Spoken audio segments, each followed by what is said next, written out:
तो दोस्तों आज मैं एक्सप्लेन करने वाला हूँ 2022 में आई मूवी फ्रेडी को। इसकी रेटिंग्स की बात नहीं करेंगे क्योंकि ये अभी जल्द ही रिलीज हुई है, तो रेटिंग्स में बदलाव देखने को मिल सकते हैं। मैं मूवी को एक्सप्लेन करूंगा, लेकिन उससे पहले अगर आप हमारे चैनल पर नए हैं तो नीचे लाल कलर से लिखे सब्सक्राइब को दबाकर ग्रे कर दें। इससे आप हमारे चैनल से जुड़ जाएंगे और आने वाली वीडियोस को देख पाएंगे। और जिन्होंने सब्सक्राइब करा हुआ है उनका बहुत बहुत शुक्रिया। आप लोग ऐसे ही चैनल से जुड़े रहिए, मैं आपके लिए वीडियोस लाता रहूंगा। और मुझे थोड़ा और करीब से जानने के लिए आप मेरे इंस्टाग्राम या फेसबुक अकाउंट को भी फॉलो कर सकते हैं, लिंक आपको डिस्क्रिप्शन में मिल जाएगा। तो मूवी की शुरुआत में हम फ्रेडी नाम के एक लड़के को देखते हैं जो कि एक बड़ा सा बुके लेकर कैफे में गया होता है एक लड़की से मिलने के लिए। फ्रेडी ने मैट्रिमोनियल साइट पर अपनी प्रोफाइल बना रखी थी, तो उसी में से एक लड़की से प्रोफाइल मैच होने पर वो उससे मिलने आया था। उसके लिए ये पहली बार नहीं था क्योंकि वो पिछले 5 साल से ऐसे ही मेल मिलाप कर रहा था, लेकिन उसके नेचर और रहन सहन को देखकर कोई भी लड़की उसे हाँ नहीं बोलती थी। फ्रेडी का नेचर कुछ ऐसा था कि वो कुछ ज्यादा ही भोला किस्म का इंसान था और बहुत ज्यादा इंट्रोवर्ट भी था, यानी कि बस अपने से ही मतलब रखता था और ज्यादा किसी से बात नहीं करता था। जब लड़की उससे मिलने आती है तो घबराहट के मारे फ्रेडी के हाथ से पानी का ग्लास गिर जाता है, तो पहले ही उसका पोपट बन जाता है, लेकिन लड़की उस चीज को इग्नोर करते हुए अपनी कुर्सी पर बैठ जाती है। लड़की बात को आगे बढ़ाने के लिए बातें शुरू करती है, तो फ्रेडी नर्वसनेस के मारे सोच सोच कर जवाब दे रहा होता है। तभी लड़की नोटिस करती है कि वो उसके छाती की तरफ देख रहा है, तो वो थोड़ा सा सोचती है लेकिन इग्नोर करती है। थोड़ा और टाइम बीतने पर लड़की दोबारा से नोटिस करती है कि फ्रेडी की नजर अब भी वहीं पर है, तो उसे फ्रेडी कुछ खास पसंद नहीं आता और ऐसे ही बहाना बनाकर वो वहां से निकल जाती है। शायद फ्रेडी इतना मासूम था कि उसे ये तक नहीं पता था कि कहाँ कब क्या देखना होता है, और शायद इन्हीं सब चीजों के चलते वो अब तक अकेला था। अब फ्रेडी अपने घर जाता है तो हम उसके एक लौते मित्र हार्डी को देखते हैं जो कि एक कछुआ होता है। उसकी रोजाना की जिंदगी में हार्डी ही था जिससे वो अपनी बातें शेयर करता था, या कह सकते हैं कि फ्रेडी अपने आप से ही बातें किया करता था। फ्रेडी पेशे से एक डेंटिस्ट होता है जिसका अपना खुद का एक क्लिनिक था जो कि बहुत अच्छे से चल रहा था। अब एक दिन फ्रेडी उसी कैफे में फिर से एक लड़की से मिलने जाता है क्योंकि पिछली रात मेरीशादी.com के जरिए उसकी एक लड़की से बात हुई थी। कई घंटे इंतजार करने के बाद भी कोई नहीं आता तो फ्रेडी वहां से जाने लगता है। तभी वहां बैठे कुछ लड़के लड़कियां उन्हीं बातों को कहने लगते हैं जो फ्रेडी ने उस लड़की से कॉल पर कही थी, और यहाँ हमें पता चलता है कि उन लोगों ने फ्रेडी के साथ प्रैंक किया है। कैफे में काम करने वाले वेटर फ्रेडी के बारे में बात कर रहे होते हैं कि इतने सालों से लड़कियों से मिल रहा है लेकिन किसी के साथ इसकी बन नहीं पाई। तभी एक वेटर चुपके से फ्रेडी की फोटो खींच लेता है, लेकिन वो ऐसा क्यों करता है वो आपको आगे पता चलेगा। फ्रेडी ऐसा इंसान था कि अगर उसे बिना मतलब के राह चलते एक मुक्का भी मार दो तो सॉरी वही बोलेगा, तो अपने साथ इतना घटिया प्रैंक होने पर भी वो कुछ नहीं कहता और घर आकर बस सोच रहा होता है कि एक ना एक दिन मुझे अपनी जीवन साथी जरूर मिलेगी। अब हम देखते हैं कि फ्रेडी अपने एक रिश्तेदार की शादी में गया होता है जहां एक आंटी उससे कहती हैं कि जल्द ही तुम्हें शादी कर लेनी चाहिए वरना मैं तुम्हारी शादी देखे बिना ही चली जाऊंगी। आंटी फ्रेडी को शादी में आई सुंदर लड़कियां दिखाने लग जाती हैं कि तभी फ्रेडी की नजर ब्लू साड़ी पहने एक खूबसूरत लड़की पर जाती है जिसका नाम कायनाज होता है। कायनाज पहली ही नजर में फ्रेडी के दिल को छू जाती है और वो नोटिस करता है कि वो उसे ही देख रही है, तो आंटी से मोटिवेशन लेते हुए वो उससे बात करने के लिए चला जाता है। वो 2-4 शब्द कहता ही है कि तभी वहाँ उसका पति रुस्तम आ जाता है जो कि कायनाज को लेकर काफी पॉजिटिव था, तो वो फ्रेडी को देखकर उस पर गुस्सा करता है और उसे धक्के मार के भगा देता है। रुस्तम कायनाज के साथ भी सही से पेश नहीं आता और उसे जबरदस्ती लेके चला जाता है। रुस्तम की ये हरकत देखकर हमें पता चलता है कि ये वैसा ही पति था जो पति कोई भी पत्नी नहीं चाहती। कायनाज फ्रेडी को इतना ज्यादा पसंद आ गई थी कि वो उसके साथ रहने और घर बसाने के सपने देखने लगा था, ये जानने के बाद भी कि उसका पति है। अब हम देखते हैं कि फ्रेडी आम दिनों की तरह अपने क्लिनिक में काम कर रहा होता है कि तभी वहाँ पर कायनाज आ जाती है, जिसे देखकर वो खुश भी होता है और थोड़ा आश्चर्यचकित भी हो जाता है कि वो वहाँ कैसे आ गई। कायनाज बताती है कि उसे अपना विजडम टूथ निकलवाना था, तो उसकी फ्रेंड ने उसके क्लिनिक के बारे में बताया तो वो यहाँ आ गई। फ्रेडी कायनाज को देखकर मन ही मन बड़ा खुश होता है, लेकिन अपनी खुशी मन में ही छुपाते हुए वो उसका चेकअप करने लग जाता है। कायनाज के पति ने जो फ्रेडी के साथ हरकत की थी उसके लिए वो उससे माफी मांगती है और अपना दांत उखड़वाने का अपॉइंटमेंट लेकर मुस्कुराते हुए वहां से चली जाती है। जो लड़की फ्रेडी को पसंद आई थी वो खुद उसके पास आ गई थी, तो ये सभी चीजें सोचकर फ्रेडी के मन में लड्डू फूट रहे होते हैं और कायनाज की बातों से उसे लगने लगा था कि वो अपने पति के साथ खुश नहीं है, तो उसके अंदर इस बात की भी खुशी थी कि शायद उसका चांस बढ़ सकता है कायनाज के करीब आने का। अब हम देखते हैं कि कायनाज कायनास के ऑपरेशन का दिन आ जाता है। तो वो फ्रेडी से अपना दांत निकलवाने के बाद घर जाती है तो उसका पति गुस्से से सामने बैठा होता है। रुस्तम दारू के नशे में उस पर चिल्लाते हुए पूछने लगता है कि वो कहाँ गई थी। उसका पति बेमतलब में ही गुस्सा किया करता था और अभी भी वो बिना किसी बात के उसे मारना पीटना शुरू कर देता है। फ्रेडी कायनास का पता निकाल कर उसके घर के ही नीचे बैठा हुआ था। तो वो जब देखता है कि उसका पति उसे मार रहा है तो अपनी कार से निकलकर उसे बचाने के लिए आगे बढ़ता है, लेकिन फिर कुछ सोचकर वो वहां से तुरंत निकल जाता है। अब यहाँ पर हमें एक सीन दिखाया जाता है कि एक आदमी अपनी पत्नी को ही गोली मार देता है और खुद को भी गोली मार लेता है और ये सब होते हुए एक छोटा बच्चा देख लेता है जो कि इनका ही बेटा होता है। जो छोटा बच्चा था वो फ्रेडी ही था, यानी कि उसके माता पिता के बीच कुछ हुआ था जिसकी वजह से उसके पिता ने खुद को भी मार डाला और उसकी माँ को भी मार दिया। फ्रेडी ने ये सब अपने सामने होते हुए देखा था तो शायद उस हादसे ने उसके दिमाग में अपनी जगह बना ली थी और शायद यही वजह थी कि वो बाकी लोगों से काफी अलग सा था।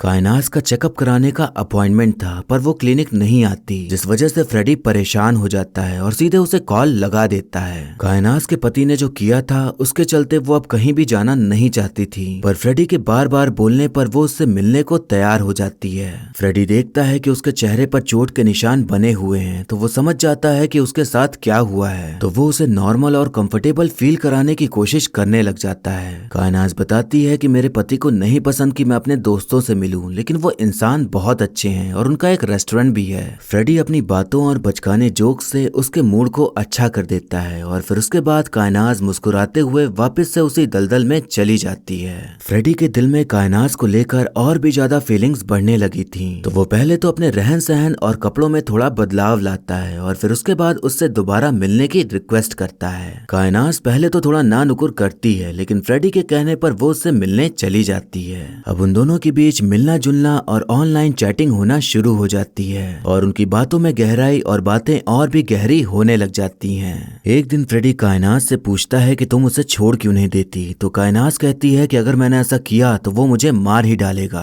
अब हम देखते हैं कि दोनों लोग थिएटर में मूवी देखने गए होते हैं, तो अंधेरा पाकर उन दोनों का मूड बनने लग जाता है। तो अचानक से वो अपने होठों को एक दूसरे के होठों से मिलन कराने लग जाते हैं, बिना इस बात की फिक्र किए हुए कि थिएटर के अंदर सीसीटीवी कैमरे लगे होते हैं। और कमाल की बात यह है कि आसपास के लोग इतना नॉर्मल बैठे हुए थे कि जैसे उनके बीच कुछ हो ही नहीं रहा। इस मिलन के बीच तभी कायनास को याद आता है कि वो सिंगल नहीं मिंगल है, तो वो तुरंत अपना झोला उठाकर वहां से निकल जाती है। फ्रेडी लगातार उससे बात करने की कोशिश करता है पर कायनास उसके मैसेज या कॉल का जवाब नहीं दे रही होती। फ्रेडी से बिल्कुल भी रहा नहीं जाता तो वो सीधा कायनास के घर ही पहुंच जाता है, जहां वो देखता है कि उसके चेहरे पर अब और भी ज्यादा चोट के निशान हैं। कायनास की हालत देखकर फ्रेडी उससे कहता है कि अगर तुम मुझसे प्यार करती हो तो मुझसे ही शादी कर लो। कायनास कहती है कि मैं पहले से ही शादीशुदा हूँ, लेकिन अगर मैं सिंगल होती तो शायद कर लेती, पर अभी मुझे नहीं समझ आ रहा कि मैं इस झंझाल से कैसे निकलूं। फ्रेडी के दिमाग में बस यही घूम रहा होता है कि वो कायनास को रुस्तम से कैसे बचाए। तो वो कायनास से मिलकर कहता है कि अगर हमें एक होना है और तुम्हें मार खाने से बचना है तो हमें रुस्तम को मारना होगा। ये सुनकर कायनास एकदम चौंक जाती है कि ये कैसी बातें कर रहा है, पर फ्रेडी उसे समझाता है कि वो सब संभाल लेगा और कुछ भी गड़बड़ नहीं होगी, तो कायनास उसका साथ देने को तैयार हो जाती है।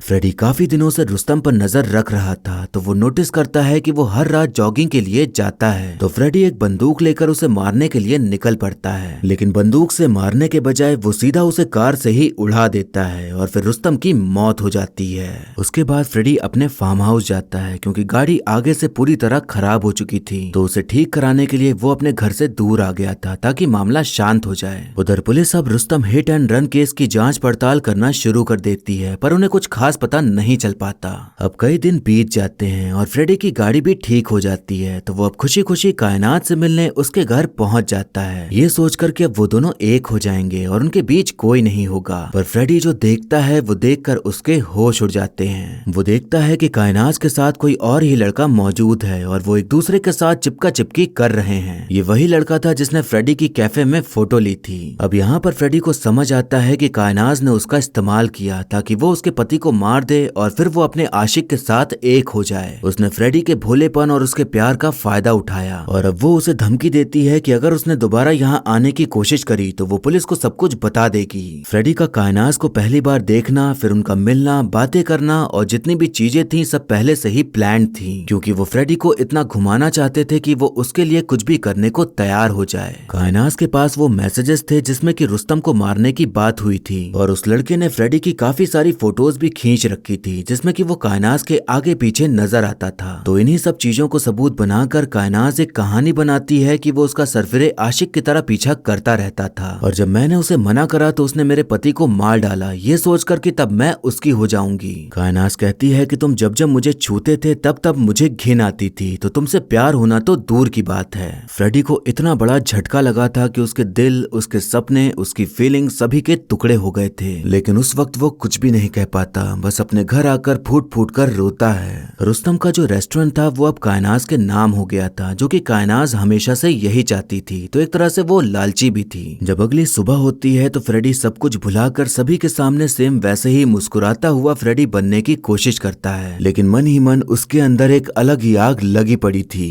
अब हम देखते हैं कि फ्रेडी उसी रेस्टोरेंट में जाता है जो कायनाज का था और एक के बाद एक फालूदा ऑर्डर करके पिए जा रहा होता है। कायनाज और उसका आशिक दूर खड़े उसे घूर रहे होते हैं और सोच रहे होते हैं कि वो चला जाएगा, लेकिन वो जाता नहीं। तो कायनाज उससे पूछ ही लेती है कि वो क्या चाहता है। फ्रेडी कहता है कि वो चाहता है कि वो उससे सॉरी कहे और फिर उसके बाद वो वापस कभी नहीं आएगा। कायनाज का आशिक रेमंड फ्रेडी के मुंह पर एक जोरदार मुक्का मारते हुए कहता है कि अगर ये साइकोगिरी नहीं छोड़ी तो सारे सबूत पुलिस के पास पहुंच जाएंगे। फ्रेडी उस टाइम तो चुपचाप वहां से चला जाता है, लेकिन जो वो सोच के गया था वो उसे नहीं मिला, यानी कि उन्होंने जो उसके साथ गलत किया उसके लिए वो उससे माफी भी नहीं मांग रहे थे, जिस वजह से अब वो उनसे बदला लेने का सोच लेता है। फ्रेडी अब उन पर नजर रखना शुरू कर देता है और मौका मिलते ही एक चाबी वाले को लेके जाता है और उनके घर की नकली चाबी बनवा लेता है ताकि वो कभी भी उनके घर में घुस सके। फिर उसके बाद वो मौका देखकर उनके घर में घुसता है और खाने में नींद का पाउडर मिला देता है। फिर वो कायनाज के फेस वॉश में बर्तन धोने का लिक्विड मिला देता है क्योंकि उसे बर्तन धोने वाले केमिकल से एलर्जी थी। अब दोनों लोग घर आ जाते हैं और फ्रेडी का मजाक बनाते हुए आराम से खाना खाने लगते हैं। रात होने पर फ्रेडी घर वापस आता है तो अब नींद के पाउडर का असर हो चुका था, तो वो दोनों घोड़े बेचकर सो रहे होते हैं। वो पहले तो कायनाज के फोन से अपने मैसेजेस और कॉल डिटेल्स डिलीट करता है, फिर रेमंड को 2-3 बार चांटा मारते हुए उसके फोन से भी अपनी फोटोज डिलीट कर देता है। इस तरह से जो भी उनके पास उसके खिलाफ सबूत थे वो सब खत्म हो जाते हैं। अब आधी रात को कायनाज की नींद खुलती है तो वो बाथरूम की ओर जाती है और वहाँ शीशे में अपना मुंह देख के उसकी चीख निकल जाती है क्योंकि उसके पूरे चेहरे पर दाग बन गए थे।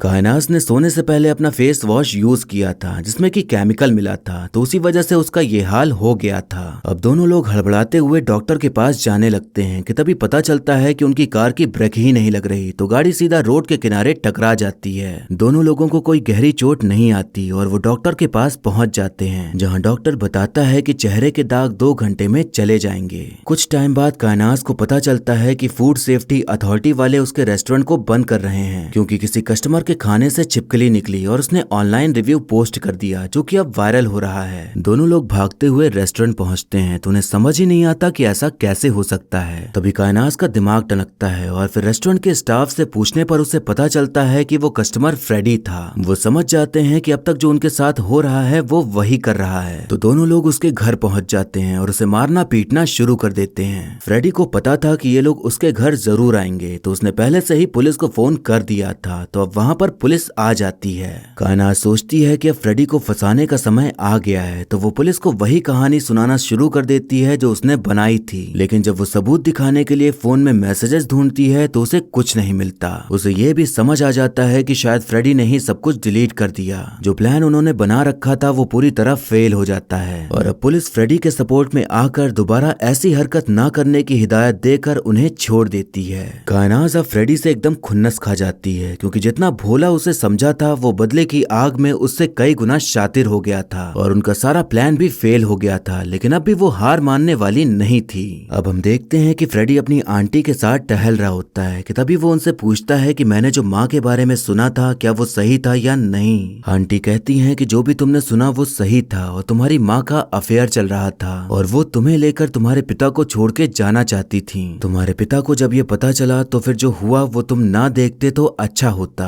अब हम देखते हैं कि फ्रेडी जब अपने घर आता है तो पाता है कि उसका घर पूरा फैला हुआ है और घर के बाहर एक बंदूक की गोली रखी हुई है। फ्रेडी समझ जाता है कि ये सब उन लोगों ने ही किया है। फिर तभी कायनाज का फोन आता है और वो कहती है कि हमने तो आज कछुए का सूप पिया है। वो दोनों फ्रेडी से बदला लेने के लिए इतने उतावले हो गए थे कि उन्होंने फ्रेडी का इकलौता दोस्त हार्डी को मार डाला था, जिस बात से अब फ्रेडी और भी ज्यादा भड़क जाता है। वो अब ठान लेता है कि उन दोनों को वो अब ऊपर पहुंचा कर रहेगा। जिस जगह पर फ्रेडी ने रुस्तम को ठोका था वहाँ एक भिखारी बैठा रहता था, तो फ्रेडी उसके पास जाता है और उसे कुछ पैसे देकर कुछ बोलता है जो हमें बताया नहीं जाता। फिर वो भिखारी सीधा पुलिस के पास जाता है और बताता है कि उसने वो एक्सीडेंट होते हुए देखा था और गाड़ी का नंबर भी बता देता है। गाड़ी का नंबर वेरीफाई होने पर वो फ्रेडी का ही निकलता है, तो अब फ्रेडी को पूछताछ के लिए बुलाया जाता है। फ्रेडी एक्टिंग करते हुए बताता है कि वो गाड़ी तो मेरी ही थी, लेकिन उसे चलाने वाला कोई और था। वो बताता है कि एक रात मेरे पास कायनाज का फोन आया था कि उसकी कार खराब हो गई है, तो वो थोड़ी देर के लिए मेरी कार लेना चाहती है। शाम को उसका बॉयफ्रेंड आया और कार लेकर चला गया और कुछ घंटे बाद कार वापस देके भी चला गया। मैंने कार में देखा कि उसमें डेंट है और वहाँ पर खून लगा हुआ है। फिर मैंने रुस्तम के मर्डर के बारे में सुना तो मैं समझ गया कि ये सब उन दोनों ने मिलकर किया है। फिर मैंने तुरंत कायनाज को कॉल किया और बोला कि मैं पुलिस को सब कुछ बता दूंगा, तो उसने मुझे मैसेज किया कि अगर तुमने कुछ बताया तो तुम्हारी मौत पक्की है। जब फ्रेडी उस रात मैसेज डिलीट करने पहुंचा था तो उसने ये मैसेज खुद को सेंड कर दिया था ताकि अपनी कहानी में वो सबूत के तौर पर दिखा सके। फ्रेडी कहता है कि मैंने उनसे कह दिया था कि मैं किसी को कुछ नहीं बताऊंगा, लेकिन फिर भी वो मुझे मेरे घर में मारने आए और अगर आप लोग उस दिन नहीं आते तो शायद मार ही डालते। उन्होंने मेरे पालतू कछुए हार्डी को भी मार डाला और उसका सूप बना के पी गए। फ्रेडी के घर के बाहर सीसीटीवी कैमरा लगा हुआ था, तो उसकी फुटेज निकाल के ये भी दिखा देता है कि वो लोग मेरे घर में तोड़ फोड़ भी करने आए थे। पुलिस अब कायनाज को फोन मिलाती है और पूछताछ के लिए उनसे आने को कहती है। तभी उनके पास फ्रेडी का फोन आता है और वो कहता है कि मैंने पुलिस को बता दिया है कि तुम लोगों ने मेरी कार लेकर रुस्तम को मारा था और अब तक तुम्हारे पास पुलिस का फोन आ ही गया होगा। मैं चाहता हूँ कि अब ये सब खत्म हो जाए, लेकिन उसके लिए तुम्हें मेरे फार्म हाउस आकर मुझसे सॉरी कहना होगा और साथ में एक सूटकेस भी लेते आना क्योंकि मुझे कुछ काम है। कायनाज और रेमंड सोचते हैं कि आज उसे वहीं पर मार कर उसका किस्सा खत्म ही कर देंगे।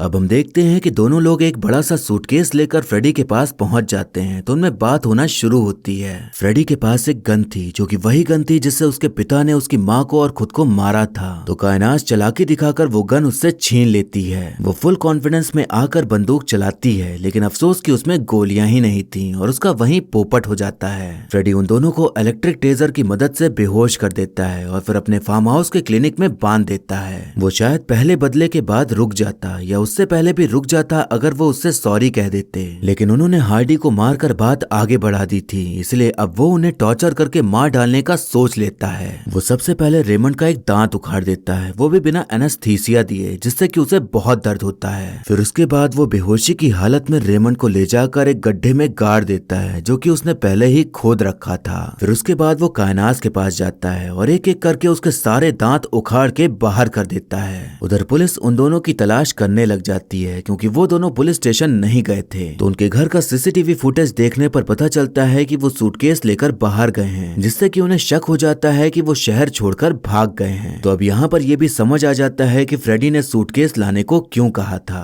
अब हम देखते हैं कि फ्रेडी कायनाज को दूसरे गड्ढे में डालकर उसे भी जिंदा दफना देता है और फिर वो उन दोनों की कब्र के बीच आराम से लेट जाता है और फिर मूवी यहीं पर खत्म हो जाती है।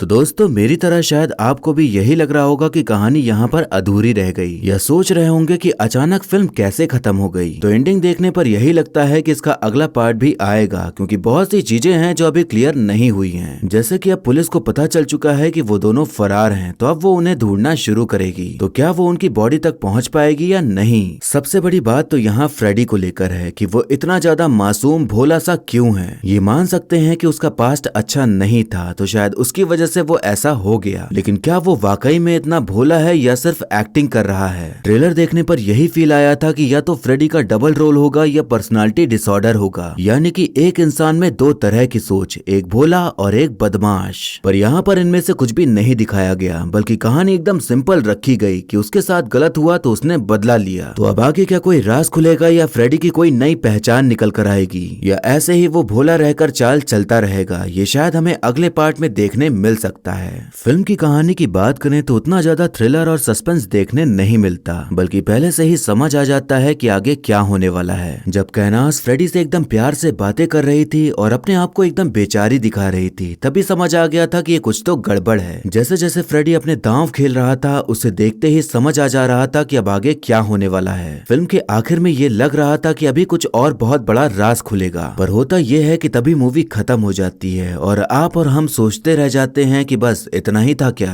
यहाँ एक बात समझ नहीं आई कि कैनास का पति वाकई में बुरा था या फिर कैनास ने फ्रेडी और हमारे सामने बुरा बना रखा था ताकि उसके मरने पर हमें बुरा ना लगे, या फिर शायद वो सच में कैनास के ऊपर अत्याचार करता था, या ये भी हो सकता है कि उसे कैनास के अफेयर के बारे में पता था, इसलिए वो उस पर इतना शक करता था और उसका बर्ताव भी बुरा हो गया था। लेकिन फिर भी मारपीट करने का हक तो उसे बिल्कुल नहीं था। अगर उसे पता था तो वो उससे अलग होकर अपनी जिंदगी गुजार सकता था, लेकिन खुद बुरा बनकर विलन बन गया। इस फिल्म में मेन विलन तो कायनाज ही थी, क्योंकि उसने अपने फायदे के लिए फ्रेडी का इस्तेमाल किया और अपने पति को भी मरवा दिया। उसके पास और भी कई तरीके थे अपने पति से छुटकारा पाने के लिए, लेकिन उसने सबसे बुरा तरीका चूज किया, जो कि है उसको मार डालना। फिर उसने एक भले इंसान का भी बुरी तरह काटा तो काटा, उसको बेवकूफ भी बनाया। तो अब तक जो वो लोगों से बेवकूफ बनते आ रहा था, वो सारी फीलिंग्स एक हो गईं और सीधा उस पर ही बदले की आग बनकर बरस गईं। कायनाज ने सोचा कि इंसान बड़ा इनोसेंट है, तो अगर बेवकूफ बना भी देंगे तो कुछ कर भी नहीं पाएगा, पर वो इंसान तो धीरे धीरे लोगों का बर्ताव देखकर फ्रस्ट्रेट तो हो ही रहा था। तो इतना बड़ा धोखा मिलने पर वो फ्रस्ट्रेशन उस पर ही निकल गया। कायनाज को हम किसी एंगल से सही नहीं मान सकते, पर फ्रेडी के लिए थोड़ा बुरा तो लगता है, क्योंकि उसके साथ काफी गलत हुआ। पर जिस तरह से वो अब कदम उठा रहा है, उस हिसाब से तो वो एक सीरियल किलर ही कहलाएगा। फ्रेडी भले ही कितना ही भोला था, पर उसके अंदर कहीं न कहीं कुछ गड़बड़ थी। उसके माता पिता से जुड़ा जो हादसा हुआ था, वो उसके दिमाग में बसा हुआ था। शायद इसीलिए तभी उसके अंदर एक इंसान को मार डालने का ख्याल आया। कुल मिलाकर उसने 3 लोगों को मारा। अक्सर भोले इंसान ही सीरियल किलर बन जाते हैं। सीरियल किलर भी 2 तरह के होते हैं, एक वो जिन्हें लोगों को तड़पाना और मारना पसंद होता है, और एक वो जो फ्रेडी जैसे होते हैं कि उनके अंदर इतनी भड़ास दबी होती है कि वो उस भड़ास को निकालने के लिए किसी का खून ही कर देते हैं। ठीक वैसे ही जैसे आपने एक विलन फिल्म में देखा होगा जहां रितेश देशमुख उन लड़कियों को मारता था जो उस पर चिल्लाती थी, तो यहाँ हम फ्रेडी को हीरो तो नहीं मान सकते, बल्कि वो भी एक किलर बन चुका है। तो आगे चलकर वो पकड़ा जाए तो ही एक अच्छी सीख मिल सकती है कि इंसान कितना भी बुरा बन जाए, उसकी बुराई कभी न कभी तो खत्म होगी ही। लूप होल्स की बात करें तो यहाँ पर एक बात खटकती है कि पुलिस ने ये जानने की कोशिश ही नहीं की कि फ्रेडी और कायनास के बीच रिश्ता क्या है, और कायनास आखिर फ्रेडी से कार क्यों मांगेगी। चलो पुलिस को ये पता भी चल गया कि कायनास फ्रेडी की पेशेंट थी, लेकिन ये सवाल तो तब भी मन में आएगा ही कि इतना कौन सा इलाज कर दिया कि वो उससे गाड़ी मांग बैठी और उसने दे भी दी। और जब रुस्तम के मर्डर केस पे कार्रवाई चल रही थी तो एक बार भी कायनास से पूछताछ करते हुए पुलिस को नहीं दिखाया गया, जबकि वो अपने आशिक के साथ आराम से रह रही थी और बड़ी खुश भी थी। तो ये देखकर पुलिस को शक तो हो ही जाना चाहिए था, पर यहाँ पर पुलिस को एकदम फुस दिखाया गया है, जो कि असल में इतनी भी नहीं होती। एक्टिंग की बात करें तो लोगों में चर्चा है कि कार्तिक आर्यन ने इस फिल्म में बहुत अच्छी एक्टिंग करी है, और उनके चहेते दिलदार पंखों का कहना है कि ये उनकी अब तक की बेस्ट परफॉर्मेंस रही है। अब मैं कहूँ तो हो सकता है कि ये कार्तिक आर्यन के करियर में उनकी बेस्ट परफॉर्मेंस रही हो, लेकिन ओवरऑल देखा जाए तो एकदम एक्स्ट्रा ऑर्डिनरी एक्टिंग देखने नहीं मिलती, जिससे कि हम शॉक हो जाएं कि कार्तिक का एकदम ही नया अवतार देखने को मिला है। मुझे कई जगह ऐसा फील हुआ कि वो अपने आप को भोला और मासूम कैरेक्टर दिखाने के लिए कुछ ज्यादा ही मेहनत कर रहे हैं, यानी कि कभी कभी एक्टर्स अपने रोल के लिए इतनी ज्यादा मेहनत कर देते हैं कि पता चलने लग जाता है कि वो उस किरदार को निभाने की कोशिश कर रहे हैं। नवाजुद्दीन, पंकज त्रिपाठी, मनोज बाजपेयी जैसे कलाकारों को आपने देखा ही होगा कि वो बिना डायलॉग बोले भी अपने फेस एक्सप्रेशन से बहुत कुछ बोल जाते हैं। तो कार्तिक को अपने फेस एक्सप्रेशन पर भी ध्यान देना चाहिए था, क्योंकि शक्ल से वो तब भी चॉकलेटी बॉय ही लग रहे थे। कार्तिक आर्यन को चाहने वाले मुझे गाली मत दीजिएगा, मैं ये बिल्कुल भी नहीं कह रहा कि कार्तिक ने एक्टिंग नहीं करी है, बल्कि उनकी एक्टिंग अच्छी ही देखने को मिलती है और दिन ब दिन वो और अच्छे रोल निभा रहे हैं। बस इतना कहना है कि कमी तो कहीं ना कहीं कुछ तो लग रही थी। शायद वो मूवी में वाकई में इनोसेंट होने की एक्टिंग कर रहे हो और अगले पार्ट में ये राज खुले। तो देखते हैं अब आगे क्या होता है, या फिर शायद कहानी यहीं तक थी। वहीं अलाया अभी इंडस्ट्री में नई है और अपना करियर बनाने की शुरुआत में है, तो उन्होंने भी अपने किरदार को सही ही निभाया है और उनकी एक्टिंग सही देखने को मिलती है। बाकी और जितने भी सह कलाकार हैं उन सभी की एक्टिंग सही ही देखने को मिलती है। ये फिल्म डिज्नी प्लस हॉटस्टार पर रिलीज हुई है, तो आप इसे घर बैठे देख सकते हैं और ये वन टाइम वॉच मूवी तो है ही। अब आप हमें कमेंट करके बताइए कि फ्रेडी आपके लिए क्या है। क्या वो इनोसेंट अटेम्प्ट है या फिर 3 खून करने के बाद वो एक सीरियल किलर बन चुका है? आप अपना जवाब अपने विचार के साथ बताइएगा जरूर। तो ये था एक्सप्लेनेशन फ्रेडी मूवी का। आपको मूवी और मेरा एक्सप्लेन करना कैसा लगा ये कमेंट करके जरूर बताइएगा। और ऐसे ही आने वाली वीडियोस देखते रहने के लिए हमारे चैनल को सब्सक्राइब करें और बेल आइकन दबा दें, जिससे कि आपको नई वीडियोस की नोटिफिकेशन मिल जाएगी। आप चाहें तो मुझे इंस्टाग्राम या फेसबुक पर भी फॉलो कर सकते हैं, लिंक आपको डिस्क्रिप्शन में मिल जाएगा। और वीडियो अच्छी लगी हो तो लाइक जरूर करें, आपके लाइक और कमेंट से मुझे और भी वीडियोस बनाने का मोटिवेशन मिलता है। तो मिलते हैं नेक्स्ट वीडियो में, तब तक के लिए टाटा बाय बाय और नमस्ते।